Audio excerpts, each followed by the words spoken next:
ಯುಗಾದಿ ಹಬ್ಬದ ಸಂಭ್ರಮಕ್ಕೂ ತಟ್ಟಿದ ಎಲ್ಪಿಜಿ ಕೊರತೆ effect. Bakery ಹಾಗೂ ಸ್ವೀಟ್ ಸ್ಟಾಲ್ಗಳಲ್ಲೂ ಗ್ಯಾಸ್ ಇಲ್ಲದೆ ಗಲಿಬಿಲಿ. ಹಬ್ಬ ಹತ್ತಿರವಾಗ್ತಾ ಇದ್ರೂ ಸ್ವೀಟ್ ಮಾಡಲು ಆಗ್ತಾ ಇಲ್ಲ ಅಂತ ಮಾಲೀಕರ ಆತಂಕ.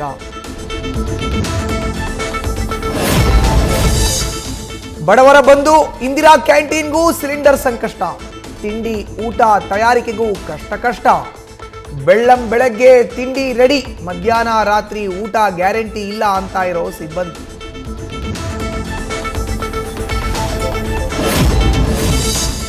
ಗ್ಯಾಸ್ ಕೊರತೆ ಹಿನ್ನೆಲೆ ವಿದ್ಯುತ್ ಸ್ಟವ್ ಮೊರೆ.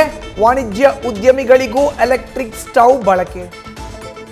ಕಮರ್ಷಿಯಲ್ ಉದ್ದೇಶಕ್ಕೆ ಬಳಸದಿರೆ ಕಾನೂನು ಕ್ರಮ ಅಂತ ಬೆಸ್ಕಾಂ ಎಚ್ಚರಿಕೆ.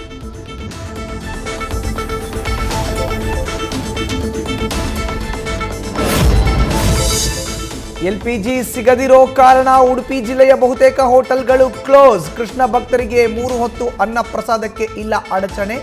ಅಡುಗೆ ಅನಿಲದ ಬದಲು ಕಟ್ಟಿಗೆ ಬಳಸೋ ಸಂಪ್ರದಾಯ ಇರೋದ್ರಿಂದ ನಿರಂತರ ಊಟದ ವ್ಯವಸ್ಥೆ.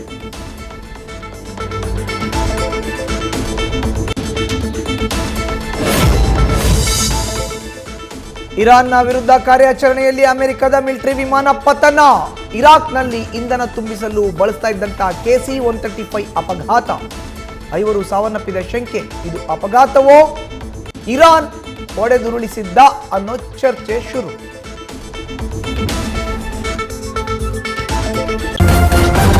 ನ್ಯೂಸ್ ಫಸ್ಟ್, ನಿರ್ಭೀತಿಯಿಂದ ನಿಮ್ಮ ಪರವಾಗಿ.